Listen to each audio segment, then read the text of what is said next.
Hey everybody, doing a little shaping and fuming demo today. We're going to use that coil pot that saw the video last time. We're using that jet black coil pot. First going to start off here with a little bit of fuming. We're going to add the silver.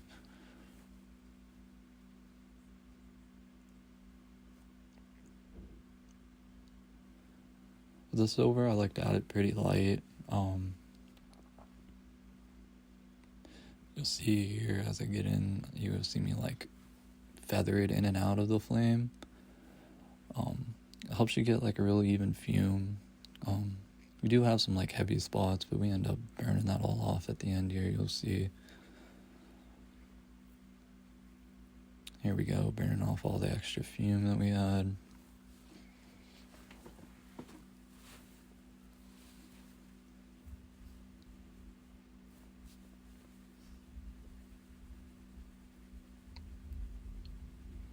Now we're gonna go trap some silver in here. This will give us our blue lines in the wrap and rake. We'll add, like, while adding these lines, try to not to touch the blank too much. You're gonna reduce out the silver a good bit.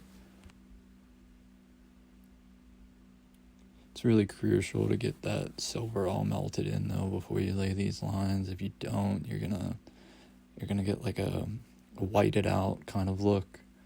Doesn't look too appealing unless that's what you're going for. Sometimes I do go for that little tan blue kind of color.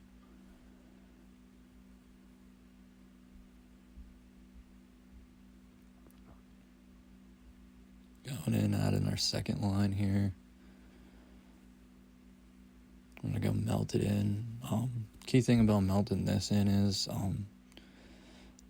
I like to heat the front of it, and then I go towards the back, front and back. I never really heat up the middle.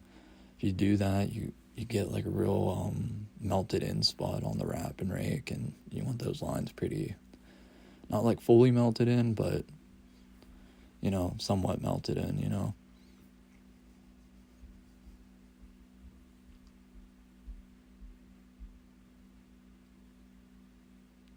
So here we are adding the gold. This will give us our like green lines here.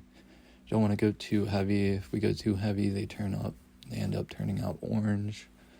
We do end up adding orange too, but just not at this point.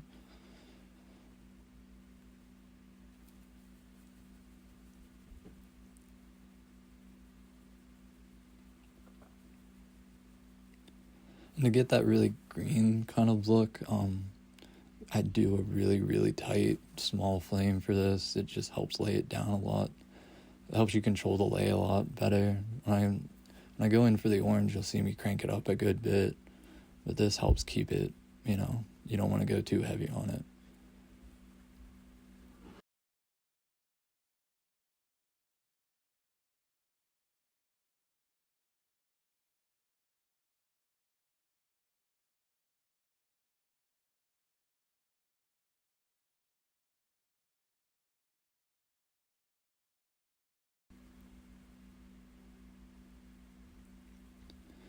Now we're laying down our green lines.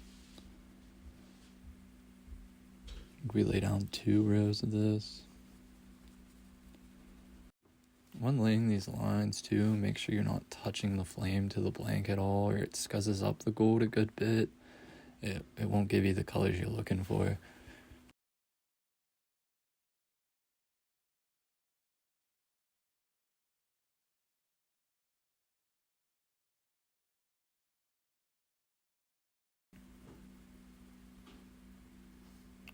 Going in, melting it again.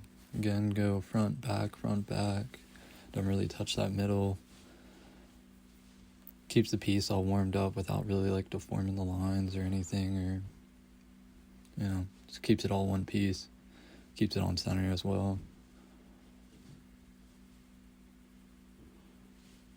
Now we're gonna add our orange lines. These are our like rake lines, I guess you could say.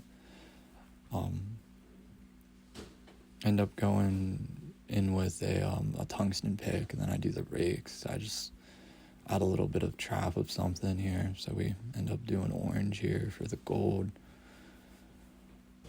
Sorry, with the gold.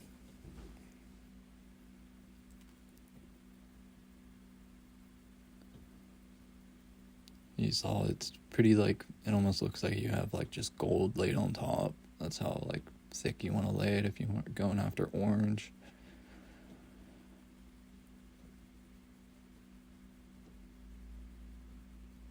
We go in and lay all of our rake lines.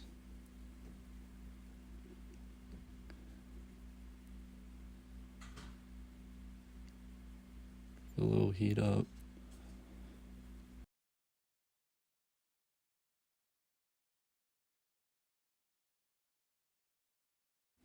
And again here, we're gonna lay lines. Remember, don't touch the flame to it. You're gonna scuss up that gold pretty bad.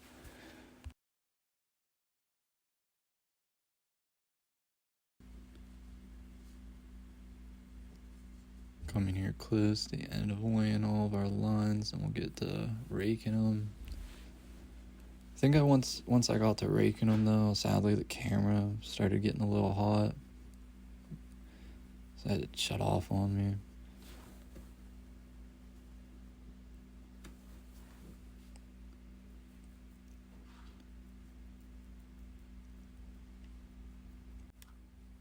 So here we are, heating up the piece.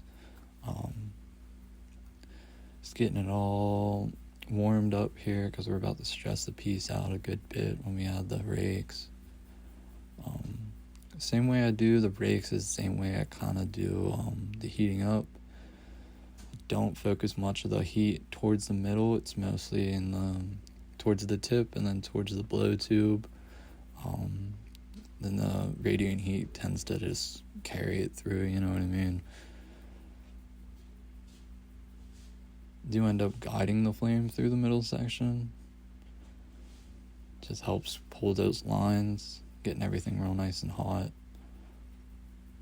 So they give that like feathering pattern on the wrap and rake. You don't have the flame in there, you kind of just move the center line without really, I don't know, it just makes the pattern not look as clean.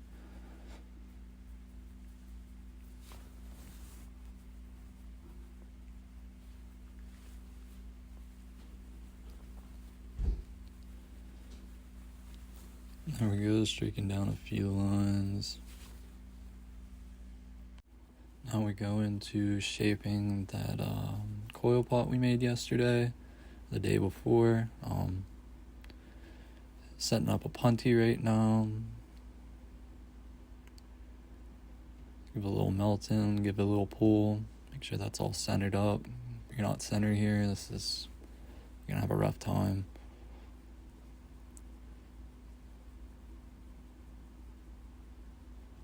Now we're just sinking some heat in, trying to get it like the back half towards the blow tube, just heating that all up. We're about to pull it down here. And getting this heat in too, make sure you're just staying, you don't have to spin super fast, you don't have to like go crazy, you don't have to look like a lathe, just try to keep center. You can even feather it in and out of the flame too. Sometimes that helps. And we just give her a good old pull. Then I go towards the blow tube here and just make sure it's all evened out. I had a little thick chunk there. Just gave it a little pull and a puff. Evened it all out.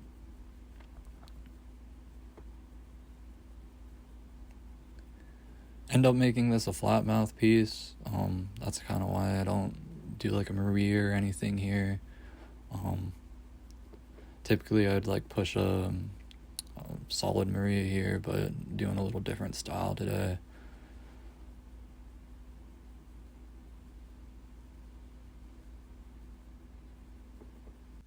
Here I am sinking heat into this part we're going to be sealing up to the can of the piece. For this, I like see where I want the diameter to be, because it kind of gives you a slope, heat from there the whole way down. And then just kind of give her a little pull, a little puff, try to even it all out.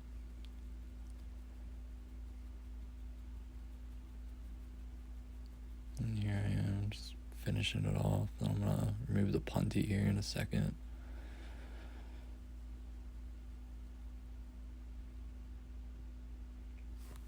And then we're gonna get into popping the hole here so we can get ready to seal it up to the can.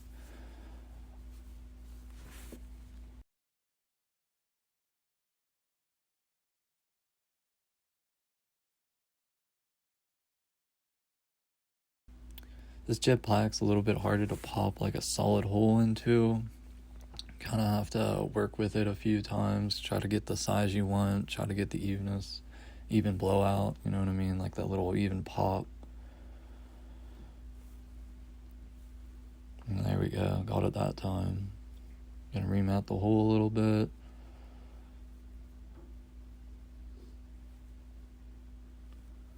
Every time you blow out a hole though like this, you're gonna end up having to skim it too. End up doing that.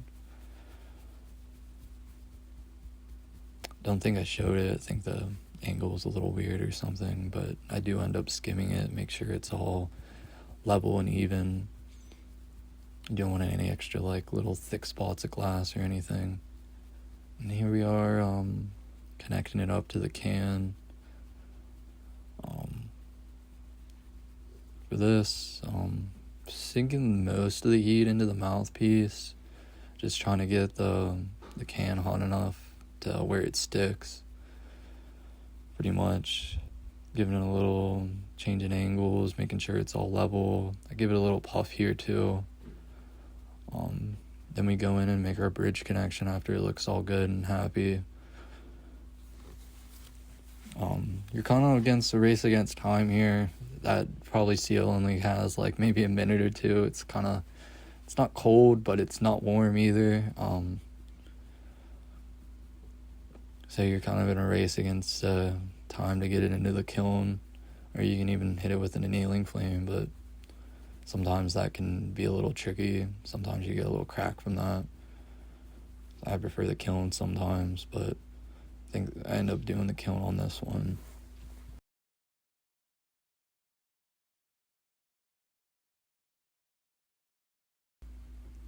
So we go in with our bridge rod here, get both pieces smoking hot here.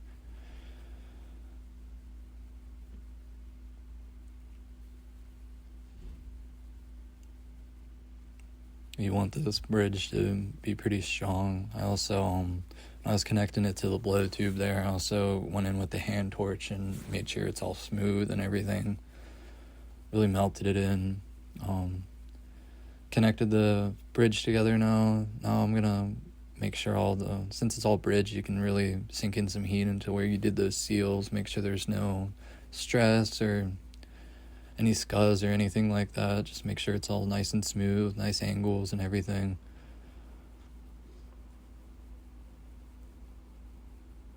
It's a really important step to do though.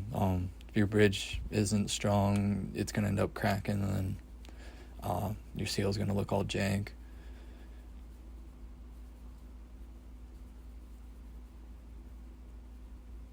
So we got her all sealed up now. Now time to weld it all up. It's kind of hard to show the angle here. It's a small flame, small little area, so I end up getting it pretty close to me so I can see.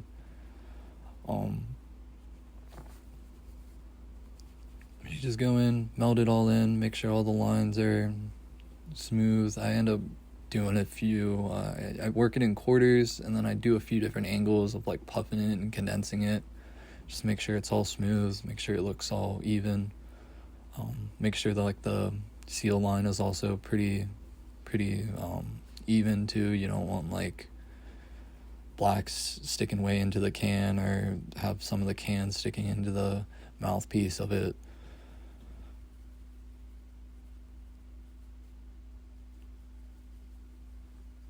And just go in there, make it all happy, make it all smooth. Kind of want to think of it like a quarter pipe or something. You want those kind of angles, something you can skate down. There it is, all sealed up, all happy, all smooth. And then we go in here, Gonna do the bottom here, make it all flat so it sits nice. I leave the bridge on for this. I had a few times where I'm going in, sinking all that heat in, and then it ends up moving the mouthpiece a little bit. That's why I like doing the bridge at the top as well. Makes life a little bit easier when you're making that flat spot.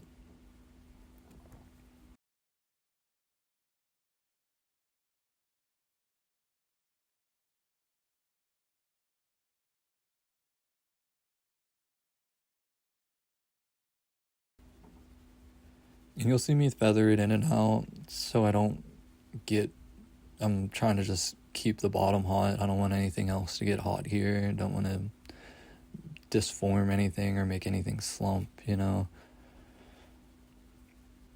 Gave it a good push there.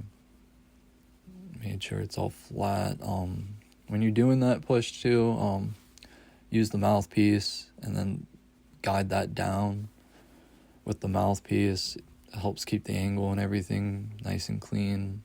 Makes it sit nice as well when you're using it.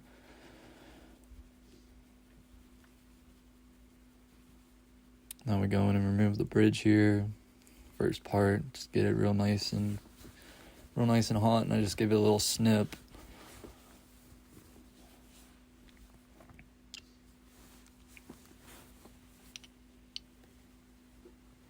I'll say anytime you're using shears, the heat's what's cutting it, not like the shears, you know what I mean? If you don't get that hot, you could crack the piece right there. If you don't get it hot enough and just try to brute force it.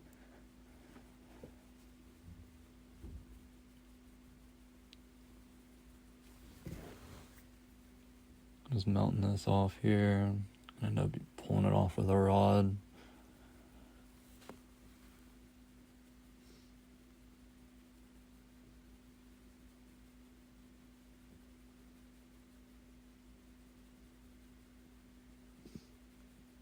Doing a nice little flame cut. Going and removing off the blow tube now.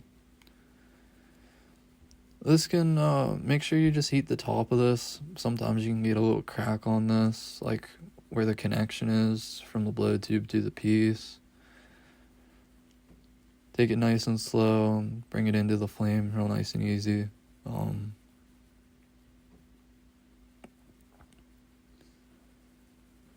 Moving all that clear. Don't want to leave any, you know what I mean? Want to have that pattern swirled into the bowl piece, gives it a nice cool look.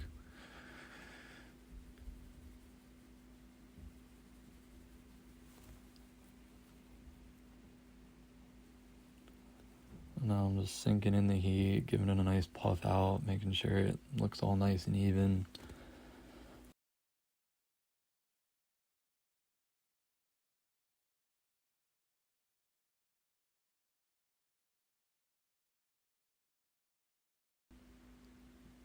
I think I was happy with it at that point. Going in here and pop the hole. Use a hand torch, just makes popping that hole a lot easier. Instead of doing weird angles with the bench torch. Then I go in here with my tungsten here. Like to make all my bowls about like 5 to 6 mil. That tungsten there is about 5 mil, so it's perfect. Used a little heating trick too. If you get tungsten hot enough, you can expand that hole. It's kind of like how you do like a solid blowout. Just get it raging hot and then stick it through, and it makes that hole, expands it out nice.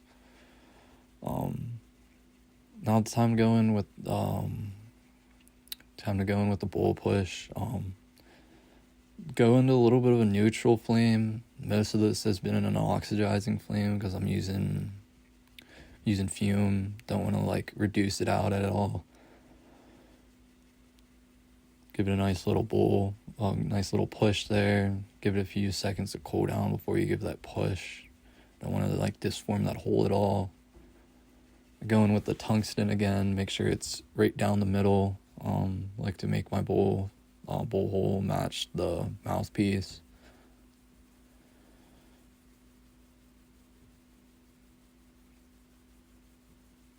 And then I go in here and clean up you get like little stress lines from your graphite when you push that bowl hole. So you just go in there, melt it all in smooth. Doesn't take much.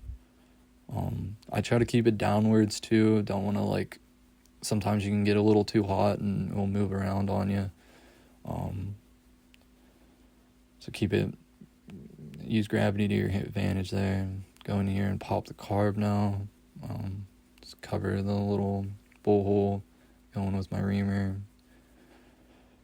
Make it all symmetrical and like circular.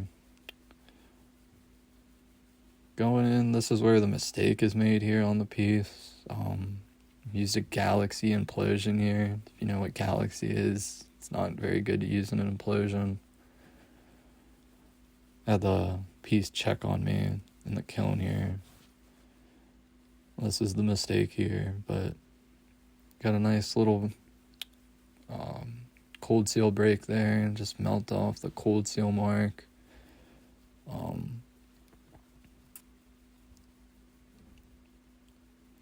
Yeah, make sure you get a few different angles. Make sure it's not symmetrical, nice and round. Get a good lens on your implosion or whatever marble you're putting on there. Sometimes I do millis.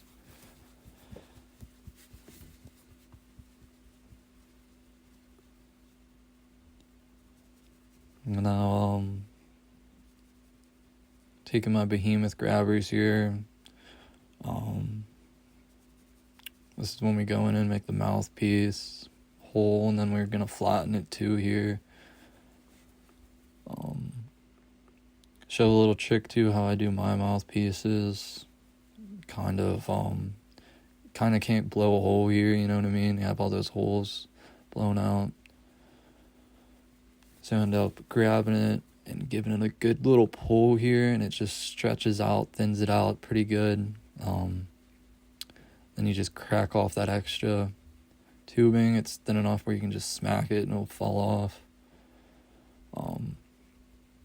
Doesn't always give you the cleanest hole, so you end up having to skim it, but works for me. Now I just go in here and I'm evening out the hole, making sure wall weight's all the same, making sure the lip's all even.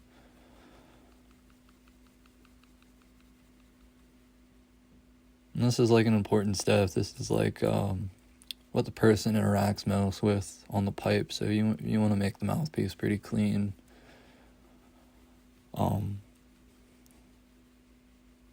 People really appreciate a clean mouthpiece too. Like, it's the most thing I hear.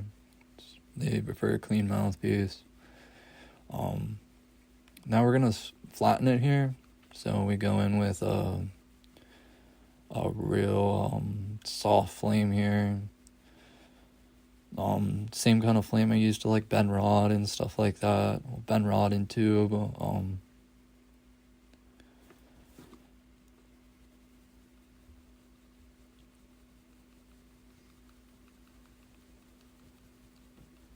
Give it a good squish there. Now I'm just flattening it out. Ended up having to skim a little bit off. Just squished a little weird. I don't know if I showed it in the video, but I did. Skimmed a little bit off. Give it a nice little squish. And then, yeah, we pretty much got a finished piece here. Just giving it a little finishing touches, making sure it's all proper, making sure it's all level. And then there you go. Getting all the stress out too. Doing that squish can sometimes leave a little stress on your piece. Give it a little scuzz too, especially on that black. So just burn off all that. Warm it up, make it nice and happy. Since the piece did end up checking, I did smoke out of it. Wanted to show off all the colors and all that. Let me know how the video was. Let me know if you enjoyed it. Peace out.